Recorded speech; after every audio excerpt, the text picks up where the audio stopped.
You know, there's a big difference between doing something and being something, right? I think we'd all agree with that statement, that there's just a really big difference between doing something and being something. Let me give you a couple examples. Last weekend, I had a friend in town. It was my birthday. Decided to go golfing. In fact, in the last probably year, I've probably gone golfing 3 times. But the fact that I've gone golfing 3 times, no one would ever confuse me of actually being a golfer. I thought Keith might amen to that.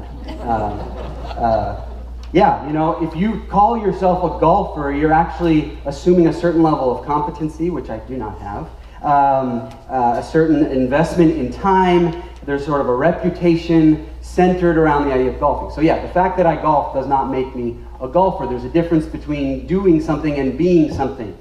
Another example, I borrowed someone's truck, went to the nursery, bought a bunch of bushes and plants, and then spent the afternoon sort of reshaping one of our flower beds and putting them in the ground. I may have even looked like I knew what I was doing, but my track record of killing things that live at my house would say that even though I attempt gardening from time to time, I am not a gardener.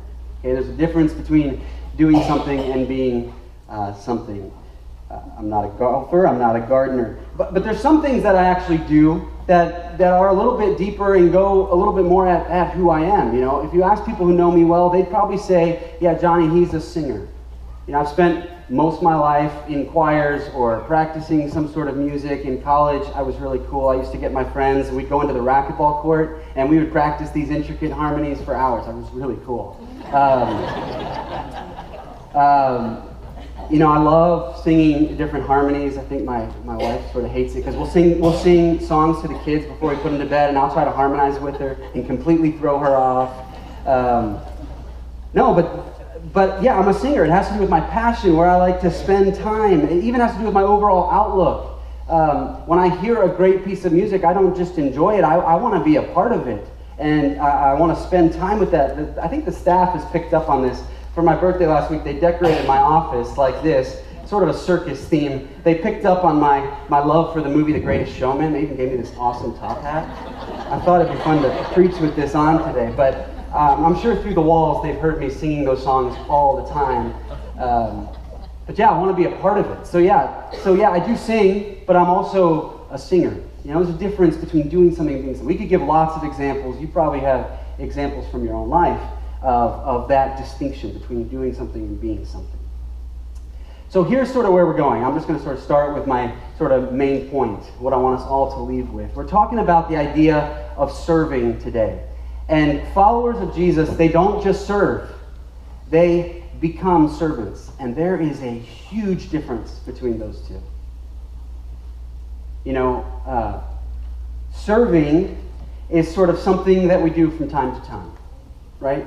It's actually something that's quite popular in our culture. The whole idea of volunteering and sort of living for a cause is something that's quite in. Our culture smiles on that, and that's a really good thing, because all servants serve, but not all people who serve are servants. You know, becoming a servant has something more to do at the identity level, where it affects every area of your life. All of your life is sort of seen through the lens of being a servant. And the difference between these two is as big a difference as someone who just plays golf and a golfer. The difference is night and day. So this morning I want us to talk about what does it look like to become servants. This aspect that happens in all of us as we follow Jesus.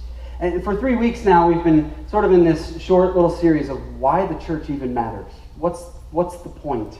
And we've kind of gone back to the first couple chapters of the book of Acts, and we saw not only the church's mission, but sort of how the community life looked of the first church. We saw how our mission is to make Jesus known, loved, and worshipped where he's currently not loved, known, and worshipped. That's our mission.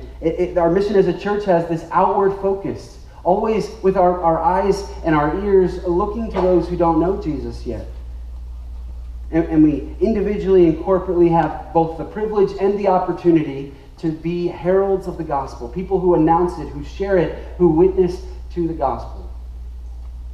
just like other people did that exact same thing for us when we didn't know, love, and worship Jesus.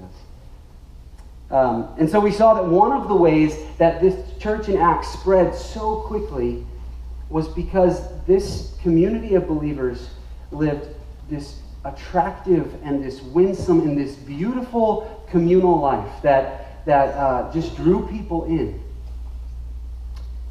They adopted all these new habits and these patterns, these new values that this community had, that other people just wanted to be a part of it. And so we tried to boil these aspects of this communal life down into sort of three big categories, and this is sort of what we've been talking about.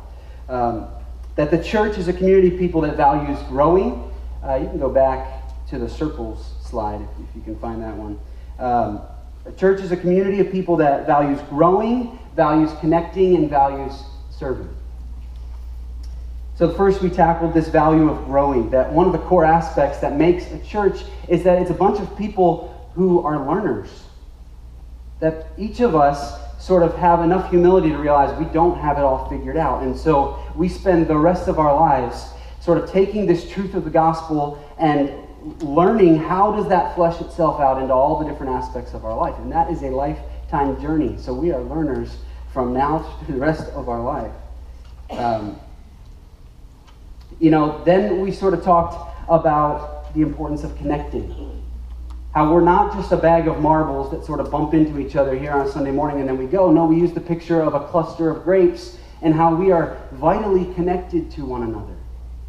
Someone after that message came up and said, if you disconnect from the cluster and you stay out in the sun, you've become a wrinkled raisin, and no one wants to be that. We have to be vitally connected to one another, and that's what the church is supposed to facilitate. It's supposed to facilitate this learning. It's supposed to facilitate these connecting relationships. And those two aspects in and of themselves are supposed to be attractive. Who doesn't want to be a part of a community that's humble and is learning? Everyone wants to be a part of that. Who doesn't want to be a part of a community that's bonded and vitally connected to one another? That is a deep need that's inside every single one of us. But it's this last aspect, this priority of serving, that makes the church really stand out. That makes the church look so different from the rest of the world and really draws people in. Because the church is made up of not just people who serve, but of servants. People who live for each other and for the world. And so that's what we're going to focus on this morning. And to sort of address this identity of servants, I want us to look at a very famous verse in Romans chapter 12. If you would, turn with me there. Some Bibles in front of you if you didn't bring yours. Romans 12, we're going to look at just the first verse. Now this letter was written probably 30 years after Jesus has risen from the grave and ascended into heaven. A group of believers went to Rome, the capital of this huge empire that extended all the way from Britain to Asia to North Africa. And in the capital city, some believers had shared the gospel. A small community started following Jesus.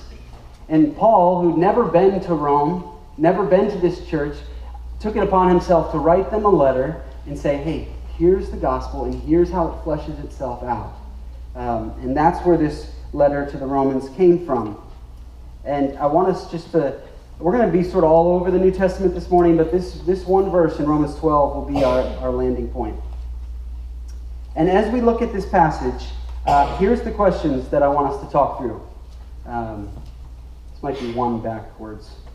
On this idea of becoming a servant, what's the motivation? And what does it look and feel like to become a servant? And then lastly, why do we do it? Why become a servant? So Romans 12, verse 1. Let's read this verse. Therefore, I urge you, brothers and sisters, in view of God's mercy, to offer your bodies as a living sacrifice, holy and pleasing to God. This is your true and proper worship. And it's just a fantastic verse. Probably one that lots of you already have memorized. Just a great single verse here. And as he starts, notice he doesn't start with the command. In fact, it's not even really a command. It's more of like this pastoral appeal. It's not a suggestion. It's not really even a command. It's this appeal to offer your bodies as living sacrifices. But he doesn't start there. We're going to get to that. He begins with the motivation for taking such a bold step. He says, therefore, in view of God's mercy. So, therefore, this is really Paul's summary of everything that's happened in the first 11 chapters of the book of Romans, which is really Paul's theological symphony in the whole New Testament. He sums up all of God's, he uses the phrase God's mercy to sum up everything that's come before. And if you've read the book of Romans, it's laying out the gospel. Chapter 1, how we're all sinful, how there's not one of us righteous, not even one. How we've all turned from the Creator to the created, and we've worshipped other things. We've all fallen short of the glory of God, Romans 3. The wages of sin is death, separation from Him, Romans 6. But how God, in His mercy and love, He stepped into our situation even while we were still His enemies, Romans 5. And upon faith in Him, we who were dead in our sin are now alive in Christ, Romans 6. We receive the gift of the Holy Spirit, Romans 8. Now we're empowered to live in a way we could never live before. We still struggle with sin, Romans 7. But now we're more than conquerors, Romans 8, because of the mercy of God. And when he says, therefore, in view of God's mercy, that's what Paul's thinking. He's thinking all of that. He's saying that phrase, in view of God's mercy, is a shorthand for in light of all that has been accomplished in the gospel. So what's this motivation that Paul's drawing our attention to? It's this radical gratitude for the mercy of God. That's what is supposed to motivate us in becoming servants.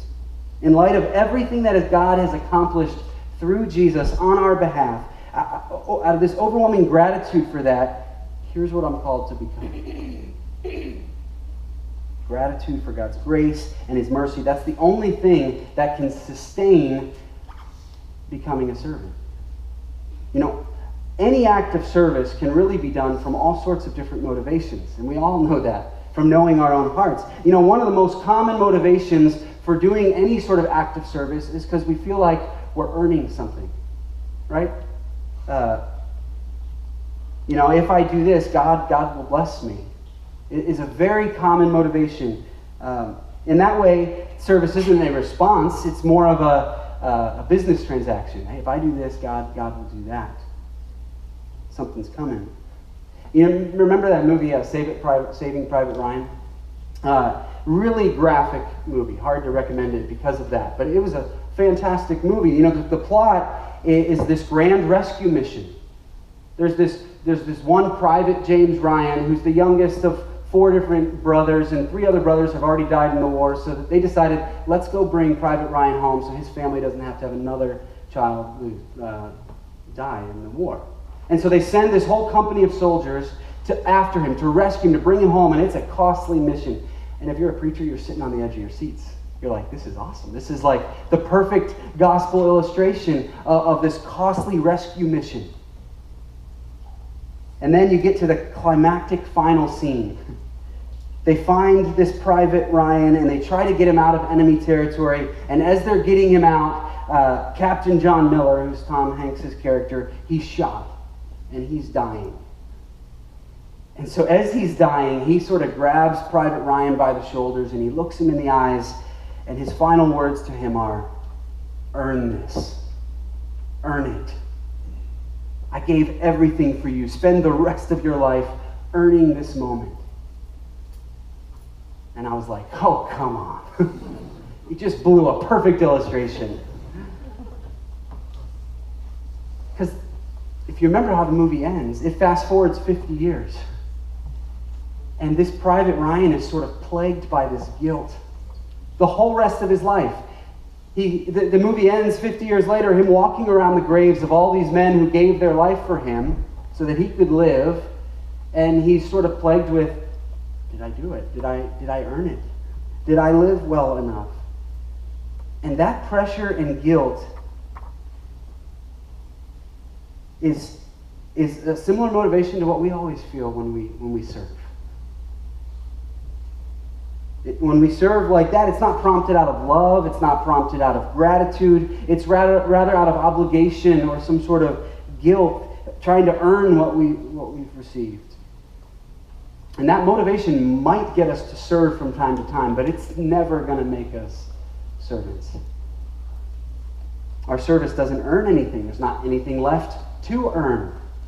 I mean, that's the point of the order of the book of Romans. Chapters 1 through 11 come before chapter 12. 1 through 11 tell us all that God's already given to us. There's nothing left to earn. Chapter 12, then how you live in light of that. But not to earn anything. The order matters. Even in this verse, the order matters. He doesn't start with, oh, here's what you should do now, and in hopes to earn this now new state. He says, no, because of God's mercy, because of what you received, this is how you're to live. This order, you'll find a pattern in the New Testament if you look. That indicative verbs always come before the imperative verbs. This takes us back to 7th grade grammar, doesn't it? Indicative verbs are like the verb's statement of being. Verbs of being, where imperative verbs are the commands. But you'll always see the indicatives come before the imperatives. If you switch them around, it says, do this in order to get that. But in the New Testament, it's the other way around. It's, you are this, so do that. And this verse is a great example. In view of God's mercy, you are a child of God, already under God's mercy. Now, this is how you live. It's not the other way around. It's not, hey, offer your bodies as living sacrifices in order to earn the mercy of God. It's the other way around. Another example, Colossians 3. It says, since you've been raised from God above, set your minds on things above. The indicatives always come before the moral imperatives. It's a pattern you'll see throughout. So serving from a place of trying to earn something is completely backwards. Earning can't motivate this life of service that we're called to.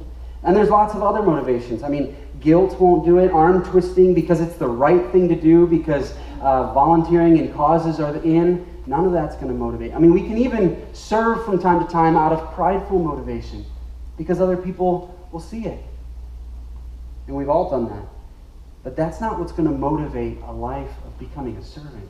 The only thing that motivates us becoming servants is the gospel. The foundation of our service must be the gospel. Mark 10:45, the fact that we've been served.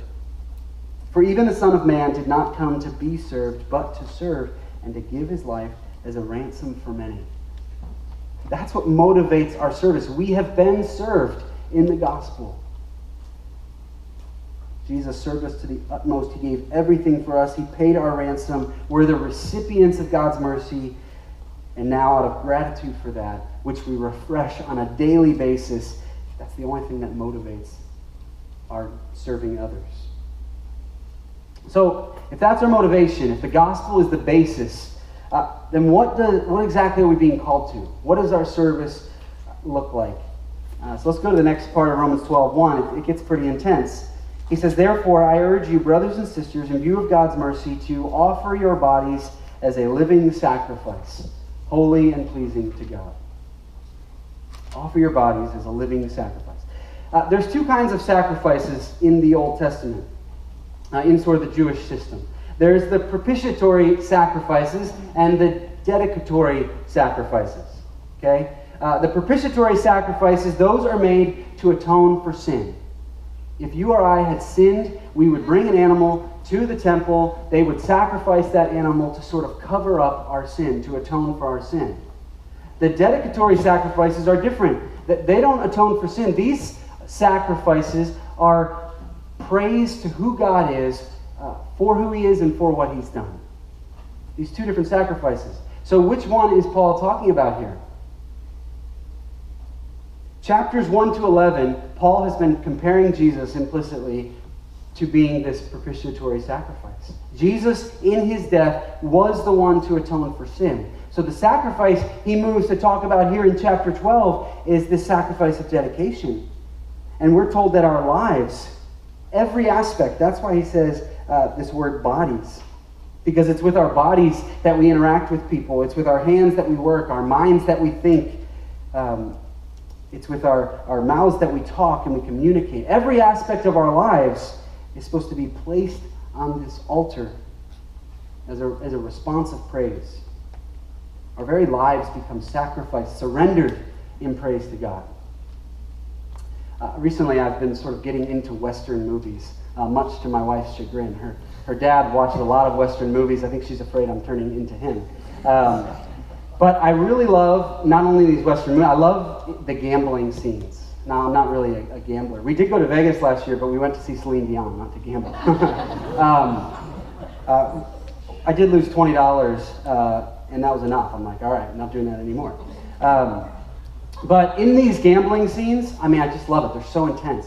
You know, they're sitting there at the table. The bids are keep rising and rising, and then they show this one guy. He's like chewing on a cigar. He's like drooling, and it's so intense. It's like sweat's coming down his face. It gets really quiet. You know, you hear somebody like click their gun because it's an intense moment, and then all of a sudden you see him like push his whole pile, like all in, right? It's like so intense, and that's exactly what Paul's saying here. In light of what God has done for us in Christ, I urge you, brothers and sisters, to push it all in. Your whole life, just put your whole life on the altar in praise of who He is. Every aspect, all of your time, all of your energy, all of your monies, all of your hobbies, your work, your relationships. Surrender all of it. Push them all in. Now, what does that look like? What does that look like to push your whole life all in to follow Jesus? Jesus was pretty clear about what it's going to look like to follow Him on many different occasions. I'm just going to highlight a couple of them here. You know, one time, you remember the scene, James and John come to Jesus, and they bring their mother. And their mother asks, hey, can one of my sons sit on your right and your left? And then it says this, when the 10 heard about this, they were indignant with the two brothers. I'm sure they were like, why are you bringing your mom? Or they were probably indignant because they wished they had been the ones to ask first. But for whatever reason, listen to how Jesus responds. He says, Jesus called them together and said, you know that the rulers of the Gentiles lord it over them, and their high officials exercise authority over them. Not so with you. Instead, whoever wants to become great among you must be your servant, and whoever wants to be first must be your slave. Just as the Son of Man did not come to be served, but to serve, and to give His life as a ransom for many. Jesus, He's picking up on our natural desire to want to be great, and never once in this passage does He criticize that desire. He just sort of flips on its head, how do you go about becoming great?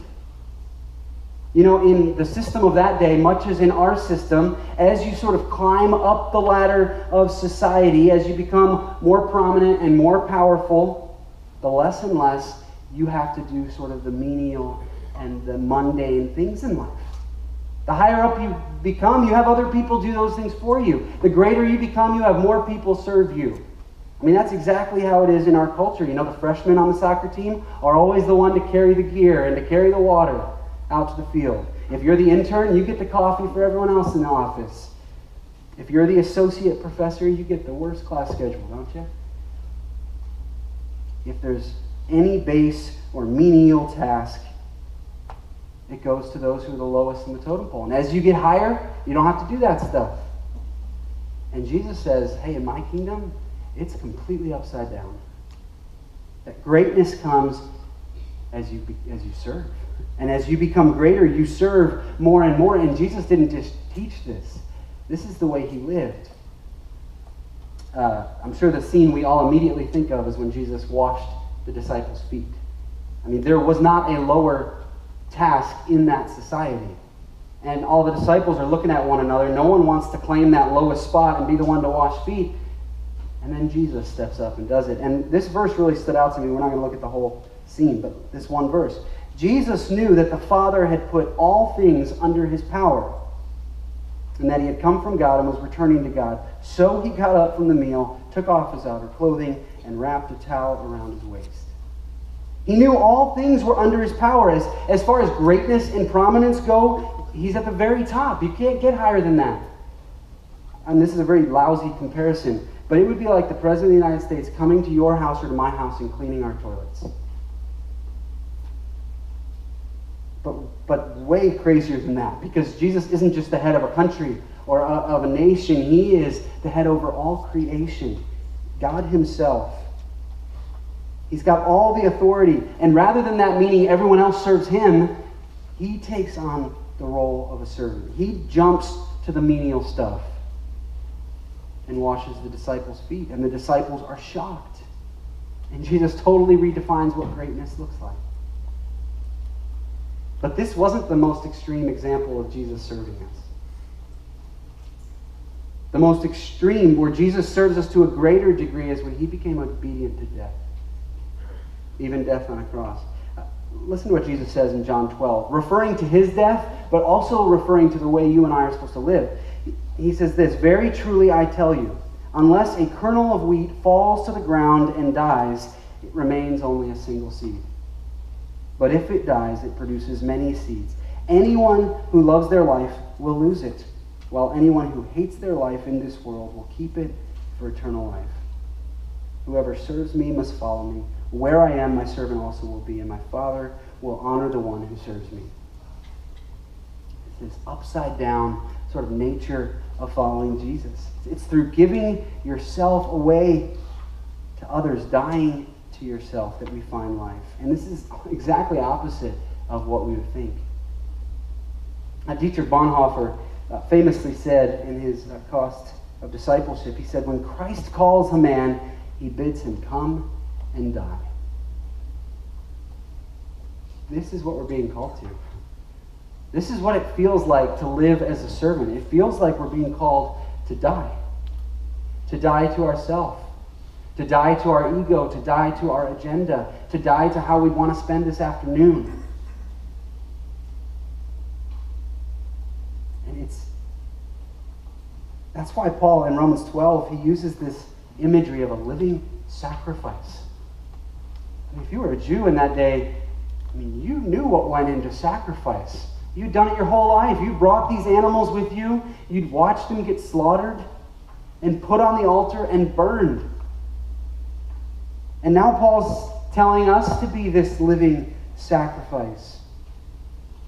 It's this all-in call to serve others, to die for the sake of Christ. It's a costly service. And if you've ever tried to serve another person for any length of time, we can all do it from time to time, but if you've ever tried to serve for any length of time, you know it feels like death. That there's a huge cost, which is why it's so important it springs from the right motivation. If the gospel isn't what's empowering our service, it will stop. Service will just be something that punctuates our life. We'll never take on the identity of a servant until it's the gospel that's refilling us daily in view of God's mercy. So the last question is, why is this our calling? Look how the verse ends. To offer your bodies as a living sacrifice, holy and pleasing to God, this is your true and proper worship. Now, some of your translations, they may not have true and proper. They may have the word reasonable. This is your reasonable service. Or some have your spiritual act of worship. They're all actually pretty good translations. The word behind all of that is the word logikos, which is where we get the word logical. Paul, he's appealing to our minds. He's appealing to our intellects here. He's saying the only logical response to someone who's given 100% of themselves for you is to give 100% of yourselves in service to them. That's the only response that makes sense. It's this two-way reciprocal surrender. Jesus has completely surrendered himself, so now our response gets to match. It's just like that poker game. If someone pushes all the chips into the table, all in, you can't respond to that by throwing a couple chips on the table. Your options are, you either fold or you go all in as well, right? That's what he's talking about, becoming a servant. It's logical. It's the logical response to what has happened in the gospel. And notice what he calls it. He calls it worship. And we tend to think of worship what happens in this room. And it is. When we gather, when we sing, when we all say the same thing together, I mean, that is worship, but worship is so much broader than that.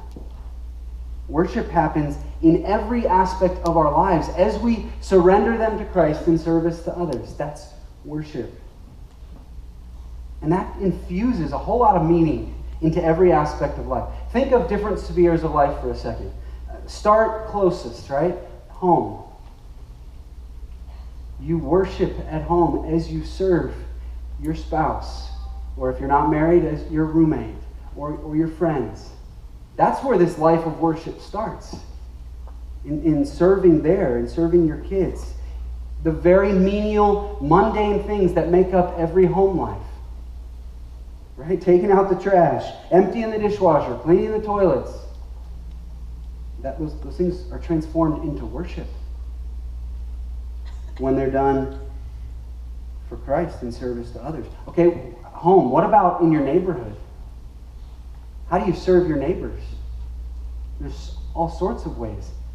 It doesn't look like getting in the garage and closing the garage door before you even get out of your car.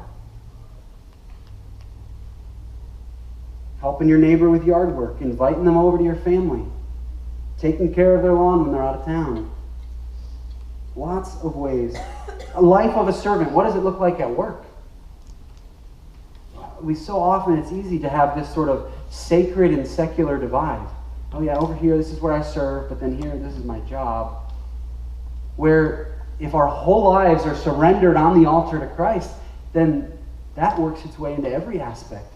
So how do we serve up? How do we serve our employers and our bosses? How do we serve down those who work for us? How do we serve our peers, our colleagues? And then the last sphere, not only home and neighborhood and work, is just think about our church community. How do we serve around here? You know, the church is designed to be a place where every single person contributes. That's why they use the imagery of a body, and that we're all different parts, and every part's needed. This isn't a spectator sport, church. It's everyone participates. And I know it's easy to sometimes think, well, the only way to be a part of church is either serve with the kids or be an awesome musician. And since I'm not one of those, there's no way to be a part. But there's lots of ways to be a part of church. And we're not healthy unless all of us are engaged and involved. And actually, we've put a little sort of one-page thing in front of your seat right there that I'd encourage you to take home. It's all the ways we could think of to be a part. And if you feel like, man, I could get more in here than I am, and I could be more used and utilized, and any of those sort of catch your attention, we'd love to talk about that. But that's just one of the spheres. When we become a servant, it happens, sure, at church, but it happens in every other sphere of life as well.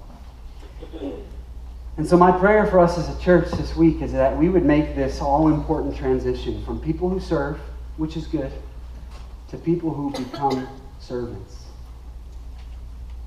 That we would just say to Jesus, we sort of push all of the chips of our life into the center and say, Jesus, we're all in.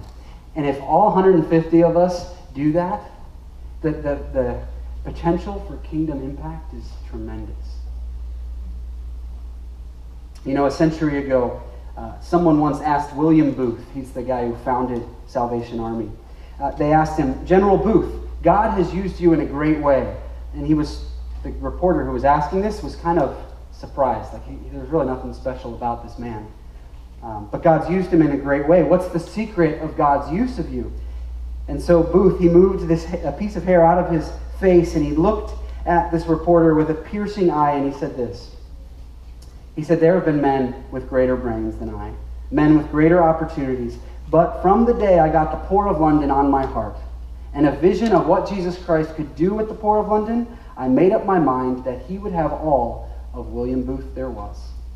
And if there was anything of power in the Salvation Army today, it is because God has all the adoration of my heart, all the power of my will, and all the influence of my life. He was all in. And that's the call for us. Let me pray for us.